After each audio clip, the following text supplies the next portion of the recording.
दोस्तों, कहानी की शुरुआत में हम लुइस नाम के एक लड़के को देखते हैं जो इस शहर के सबसे अमीर आदमी जॉन फ्रैंको का बेटा होता है। आगे लुइस अपने दोस्तों के साथ एक 5 स्टार होटल में जाता है, जिसको देखकर होटल की रिसेप्शनिस्ट शॉक्ड हो जाती है क्योंकि लुइस अपने दोस्तों के साथ एक पैंथर को भी लेकर होटल में आया था। आगे होटल में आते ही वो सभी लोग वहाँ पर बहुत ज्यादा शोर मचाते हैं और पार्टी करने लगते हैं। तभी इनमें से एक दोस्त उस पैंथर को खिलाने के लिए वहाँ पर एक कंगारू को लेकर आता है, पर पैंथर को देखते ही वो कंगारू वहाँ से भाग जाता है और सीधा स्विमिंग पूल में कूद जाता है, जिसके पीछे पीछे वो पैंथर भी पूल में आ जाता है। तभी उस पैंथर को देखते ही वहाँ पर भगदड़ मच जाती है। अगले दिन एनिमल प्रोटेक्शन वाले प्रोटेस्ट पर उतर आते हैं और उस होटल के बाहर धरना देने लगते हैं। इसी दौरान वहाँ पर उस होटल का मालिक जॉन फ्रैंको भी आ जाता है और वो सभी प्रोटेस्टर्स उसकी कार के ऊपर टमाटर फेंकने लगते हैं। आगे मीटिंग के दौरान होटल के इन्वेस्टर्स बताते हैं कि तुम्हारे बेटे की वजह से हमें बहुत नुकसान उठाना पड़ रहा है और रातों रात हमारे होटल की रेप्यूटेशन भी खराब हो गई है, इसलिए तुम्हें अपने बेटे पर एक्शन लेना ही पड़ेगा। अब इन्वेस्टर की बातें सुनकर जॉन अपने बेटे लुइस के पास जाता है, लेकिन लुइस उस समय सो रहा था।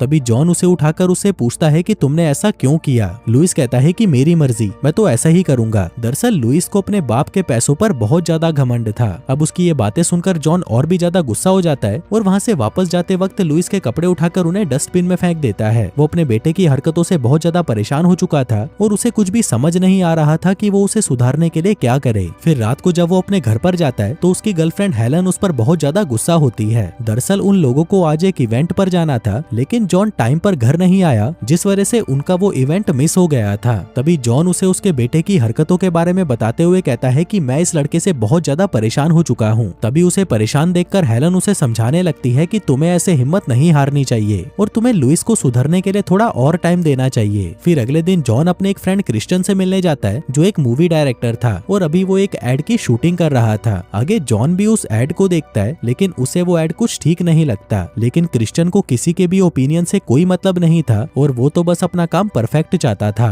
तभी वो जॉन से कहता है कि मुझे इस एड की मॉडल बिल्कुल भी पसंद नहीं, क्योंकि वो खुद को एक सुपरस्टार समझती है, लेकिन एक्टिंग उसे 1% भी नहीं आती। अब क्रिश्चियन का काम देखकर जॉन को एक आइडिया आता है और वहाँ से जाने से पहले वो क्रिश्चियन को एक मूवी बनाने का ऑफर देता है। फिर उसी रात हम लुइस को देखते हैं, जो एक बार में 2 लड़कियों के साथ पार्टी कर रहा था, पर तभी उसकी नजर अपनी कार पर पड़ती है, जिसको पुलिस वाले टो करके ले जा रहे थे। लुइस उनके पीछे भागता है, लेकिन तभी एक इंजेक्शन सीधा आकर उसकी गर्दन पर लगता है, जिससे वो वहीं पर बेहोश हो जाता है। फिर अगली सुबह जब लुइस की आंखें खुलती है तो वह एक अजीब से कमरे में होता है, जहाँ पर सिल्वेंस नाम का एक आदमी उसे उठा रहा था। वो उसे कहता है कि जल्दी करो, तुम्हें लेट नहीं होना है। लेकिन लुइस को कुछ समझ नहीं आ रहा था कि उसके साथ ये क्या हो रहा है। तभी वहाँ पर बियो विलन नाम का एक और आदमी आता है और लुइस पर चिल्लाने लगता है। वो सिल्वेन को भी दूसरी तरफ धकेल देता है और उसे भी डांटने लगता है। वो लुइस को अपना नौकर कहकर बुलाता है और उसे तुरंत काम पर जाने के लिए कहता है। वहीं लुइस को कुछ समझ तो नहीं आ रहा था, लेकिन फिर भी वो उठकर बाहर चला जाता है और तभी अपने आसपास का नजारा देखकर उसे समझ आ जाता है कि वो असल में 17वीं सेंचुरी में आ चुका है। लेकिन ऐसा कैसे पॉसिबल है? क्या वो सच में टाइम ट्रेवल कर सकता है? जो सभी सवाल उसे बहुत ज्यादा परेशान कर रहे थे, लेकिन अभी उसके पास उनका कोई जवाब नहीं था।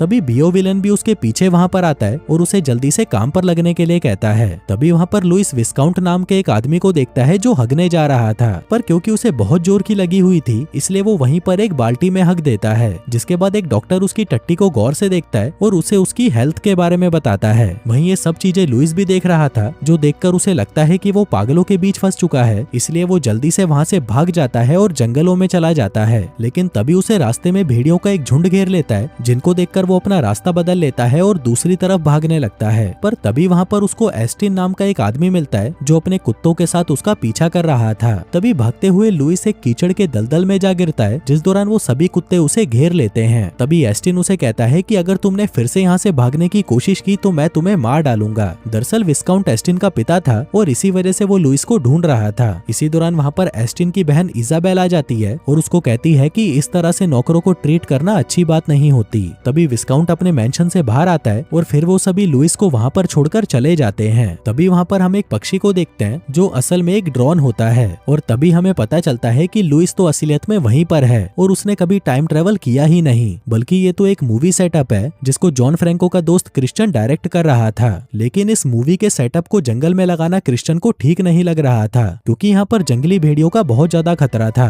पर जॉन फ्रैंको अपने बेटे को ये सब रियल फील कराना चाहता था। वहीं दूसरी तरफ हम देखते हैं कि एक सीन करने के बाद बाकी के एक्टर्स आगे की सीन की तैयारी करने लगते हैं। इसके बाद हम लुइस को देखते हैं, जो विस्काउंट के किचन में आलू छील रहा था। तभी वहाँ के नौकरों से बात करने पर उसे पता चलता है कि वो 1702 में है और अभी भी फ्रांस पर राजाओं का शासन चल रहा है। तभी लुइस भी उनको बताने लगता है कि मैं फ्यूचर से टाइम ट्रेवल करके आया हूँ। ये सुनकर वो सभी नौकर हैरान हो जाते हैं और ऐसा दिखाने लगते हैं जैसे उन्हें इस बारे में कुछ पता ही ना हो। तभी लुइस उन्हें कहता है कि मैं जिस तरह से यहाँ पर आया था उसी तरह से मुझे वापस भी जाना होगा। इसीलिए वो दौड़ता हुआ बाहर जाता है और एक घोड़ा गाड़ी से टकरा जाता है, जिससे उसके सर पर चोट लग जाती है और वो वहीं पर बेहोश हो जाता है। तभी सिल्वेन उसके पास आकर उसे उठाने लगता है, लेकिन लुइस होश में नहीं आता। वहीं ये सब देखकर जॉन फ्रैंको को लगता है कि शायद उसका बेटा मर चुका है, पर तभी लुइस को होश आ जाता है, जो देखकर क्रिश्चियन इस नाटक को जारी रखने के लिए कहता है। अब ऐसे ही दिन गुजरने लगते हैं और लुइस को यहाँ पर रहने की आदत हो जाती है। इसी बीच जॉन हेलन को भी अपने बेटे की लाइफ को दिखाने के लिए इनवाइट करता है।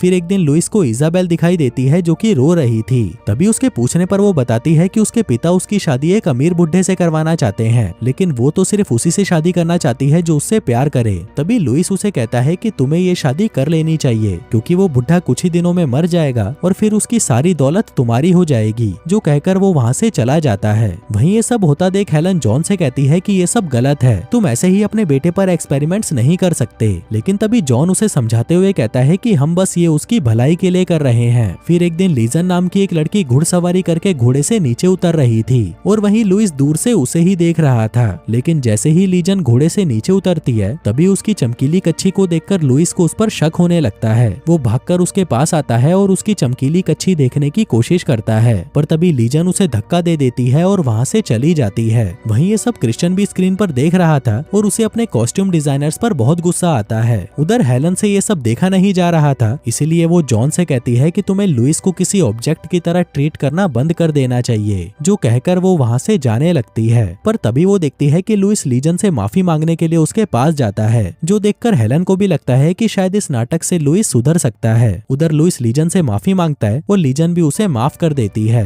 इसके बाद जॉन, हेलन और क्रिश्चियन लंच ब्रेक में आगे की कहानी डिस्कस करते हैं, जहाँ क्रिश्चियन कहता है कि मैं लुइस को इजाबेल से प्यार करवाना चाहता हूँ ताकि वो अपनी जिंदगी में सेटल होना सीख सके। पर तभी हेलन कहती है कि लुइस तो लीजन को प्यार करता है, लेकिन उसकी बातों पर कोई भी ध्यान नहीं देता। दूसरी तरफ सिल्वेन लुइस को जंगल में हो रहे एक पारंपरिक फेस्टिवल में लेके जाता है, जहाँ पर लुइस सभी को एक मॉडर्न गाना सिखाता है। इसी दौरान इजाबेल भी वहाँ पर आ जाती है और उनको ज्वाइन कर लेती है। वहीं ये सब देखकर जॉन काफी इमोशनल हो जाता है, क्योंकि वो सीन लुइस के बचपन की एक पार्टी से मैच कर रहा था जिसमें उन सभी ने बहुत एंजॉय किया था। वहीं इजाबेल के करीब आने पर लुइस उसे खुद से दूर कर देता है और लीजन को ढूंढने लगता है। पर तभी सिल्वेन लुइस के पास आता है और उसे बताता है कि लीजन नदी के पास है। लेकिन जब लुइस नदी के पास पहुंचता है, तभी उसे वहां पर डूबती हुई इजाबेल दिखाई देती है, जिसको बचाने के लिए वो तुरंत नदी में कूद जाता है और उसे उठाकर उसके घर तक ले जाता है। इसी दौरान इजाबेल उसके करीब आने की कोशिश करती है, लेकिन उसकी सभी कोशिशें बेकार हो जाती है, जिसका मतलब था कि हेलन की कही बात सही थी। वो लुइस लीजन से ही प्यार करता था। जिसके बाद कुछ देर के लिए हेलन को डायरेक्टर बना दिया जाता है। फिर उसी रात लीजन लुइस से मिलती है और उसे बताती है कि मुझे तुम्हारी फ्यूचर वाली कहानी पर यकीन है। जो सुनकर लुइस उसे वॉक पर लेके जाता है और उसे प्लेन्स और फोन्स के बारे में बताता है, जिस दौरान वो एक सेब को आधा खाकर कहता है कि एप्पल नाम की एक कंपनी आगे जाकर बहुत ही महंगे और शानदार फोन बनाएगी। जिसके बाद वो उनके साथ काम कर रहे नौकरों को गालियां देने लगता है, जो सुनकर लीजन को गुस्सा आ जाता है और वो उसे कहती है कि तुम ये मत भूलो कि तुम भी एक नौकर हो और अपने मालिक की टट्टी साफ करते हो। फिर अगली सुबह लीजन हेलन से अपने बर्ताव के लिए माफी मांगती है और उसे बताती है कि मैं रोज ही ऐसे अमीर और बिगड़ी हुई औलादों से डील करती हूँ और मेरे लिए ये सब एक बहुत ही नॉर्मल बात है। तभी हेलन उसे कहती है कि तुम्हें लुइस को सुधारने में मेरी मदद करनी होगी, लेकिन एक बात का ध्यान रखना, तुम्हें लुइस के साथ किसी भी तरह के रोमांटिक रिलेशनशिप में इन्वॉल्व नहीं होना। वहीं क्रिश्चियन ये सब देखकर बहुत गुस्सा होता है, पर तभी जॉन उसे समझाता है कि सब कुछ अभी भी कंट्रोल में है और हेलन सिर्फ हम लोगों की मदद कर रही है। उधर दूसरी तरफ जब लीजन अपने बॉयफ्रेंड एस्टिन को उसके रोल के बारे में बताती है, तो उसे ये सुनकर अच्छा नहीं लगता, क्योंकि शायद आगे जाकर उसे लुइस को किस भी करना पड़ सकता है। लेकिन एस्टिन उसे ये रोल करने से मना कर देता है, जिस वजह से उन दोनों के बीच में लड़ाई हो जाती है।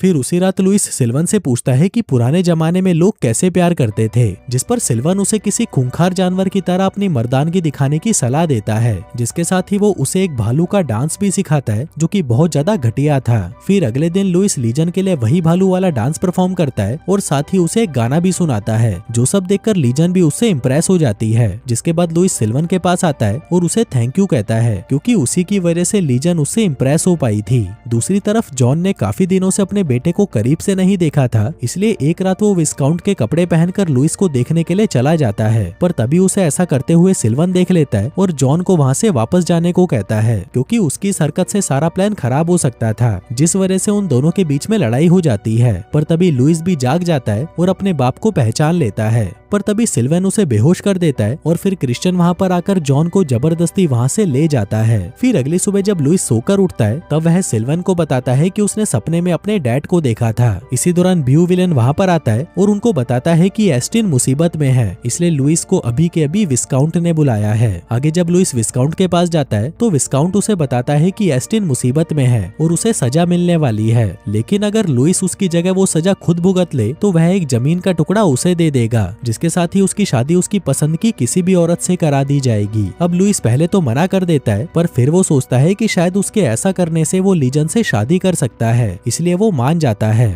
जिसके अगले सीन में हम लुइस को देखते हैं जो एक पिंजरे में बंद होता है, जहाँ पर वहाँ के लोकल लोग बहुत गुस्सा थे, जिसके बाद उसे सभी के सामने कोड़े भी मारे जाते हैं। जो सब कुछ देखकर हेलन को बहुत बुरा लगता है, लेकिन क्रिश्चियन ये सब देखकर बहुत खुश था। उधर लुइस जब विस्काउंट से मिलने आता है तो विस्काउंट वहाँ पर नहीं होता, बल्कि वहाँ पर एस्टिन होता है जो लुइस की बहुत बेइज्जती करता है, यहाँ तक कि वो उसके ऊपर वाइन भी डाल देता है और विस्काउंट के साथ उसकी की हुई डील को भी तोड़ देता है। वहीं इस सबसे लुइस को बहुत गुस्सा आ जाता है और अब सभी को लगता है कि शायद लुइस उसे जवाब देगा, लेकिन लुइस तो चुपचाप वहाँ से चला जाता है, जो देखकर हेलन को बहुत अच्छा लगता है और वो कहती है कि अब लुइस किसी जिद्दी लड़के की तरह बिहेव नहीं कर रहा, जिसका मतलब है कि अब वो धीरे धीरे सुधरता जा रहा है। फिर उसी रात लुइस लीजन से पूछता है कि क्या तुम्हें मेरा दोस्त बनने में कोई प्रॉब्लम है, जिस पर वो ना में जवाब देती है। इसके बाद लुइस उसे डिनर पर इनवाइट करता है जो उसने खुद बनाया था। वहीं ये सब देखकर क्रिश्चियन कहता है कि अब ये स्टोरी बहुत ज्यादा बोरिंग हो रही है, लेकिन हेलन को ये सब बहुत अच्छा लग रहा था। फिर अगली सुबह जब लीजन और लुइस एक साथ थे तभी लुइस की नजर उस पक्षी पर पड़ती है जो अजीब तरह से उड़ रहा था, पर तभी हेलन के कहने पर लीजन लुइस का ध्यान भटकाने के लिए उसे किस करने लगती है, जिसके बाद वो उसे बिना कुछ कहे वहाँ से चली जाती है। लेकिन अब ये सब हेलन को ठीक नहीं लगता। वो इस नाटक को रोकने के लिए कहती है, क्योंकि एक ऐसा रिलेशनशिप जो झूठ से बना हो वो सही नहीं होता। लेकिन क्रिश्चियन अभी ये सब बंद नहीं कर सकता था, जिस वजह से उसके और हेलन के बीच में लड़ाई हो जाती है, जिसके बाद हेलन वहाँ से चली जाती है। इसलिए अब जॉन भी क्रिश्चियन को ये नाटक खत्म करने को कहता है, लेकिन उस नाटक को खत्म करने से पहले क्रिश्चियन उस गांव में वाइकिंग्स की एंट्री करा देता है, ताकि वो ये देख सके कि लुइस लीजन की जान बचा सकता है या नहीं। आगे लुइस के पास सिल्वन आता है और उसे बताता है कि लीजन मुसीबत में है और उसे तुम्हारी जरूरत है। जो सुनते ही लुइस सीधा गाँव की तरफ भागता है, पर वहाँ पहुंचकर उसे पता चलता है कि वाइकिंग के एक लीडर ने लीजन को अपनी वाइफ के तौर पर चुन लिया था और लीजन मदद के लिए जोर जोर से चिल्ला रही थी। वहीं ये सब देखकर लुइस डर जाता है और वहाँ से जाने लगता है, पर तभी उसे वहाँ पर वही ड्रोन वापस दिखाई देता है, जिसको लुइस एक सिग्नल समझता है और एक मोटी सी लकड़ी उठाकर भागते हुए लीजन के पास जाता है, जिसके बाद वो सभी को मारकर घायल कर देता है और लीजन को लेकर वहाँ से दूर चला जाता है। लेकिन कुछ ही दूर जाने पर उसे वहाँ पर जॉन, हेलन और बहुत सारे गार्ड्स दिखाई देते हैं। अब इससे पहले कि वो कुछ समझ पाता तभी उसे एक इंजेक्शन देकर बेहोश कर दिया जाता है। फिर कुछ देर बाद जब उसकी आंख खुलती है तो वह एक हॉस्पिटल में होता है, जहां उसे बताया जाता है कि उसका एक्सीडेंट हो गया था और वह पिछले 3 महीनों से कोमा में था। अब जब लुइस को पता चलता है कि वो सब कुछ एक सपना था तो वह डिप्रेशन में चला जाता है। फिर एक दिन रास्ते में सिल्वेन को लुइस दिखाई देता है, लेकिन कॉन्ट्रैक्ट की वजह से सिल्वेन उससे कोई बात नहीं करता। फिर एक दिन जब लुइस और जॉन साथ में ड्रिंक कर रहे थे तब लुइस अपने बाप को अपने सपने के बारे में बताता है। अब जॉन से अपने बेटे की ऐसी हालत देखी नहीं जाती और वह उसे सब सच बताने के लिए उसे वहाँ से एक फार्म हाउस में ले आता है, जहाँ पर लीजन रियल में हॉर्स राइडिंग की ट्रेनिंग दे रही थी। तभी एक दूसरे को सामने देखकर वो दोनों बहुत खुश होते हैं और एक दूसरे को किस कर लेते हैं, जिसके बाद जॉन भी हेलन के साथ अपने रिश्तों को ठीक कर लेता है। फिर फिल्म के लास्ट सीन में हम क्रिश्चियन को देखते हैं जो अब अलग अलग बिगड़े हुए बच्चों को सुधारने का काम कर रहा था। और दोस्तों इसी के साथ ही ये कहानी यहीं खत्म हो जाती है।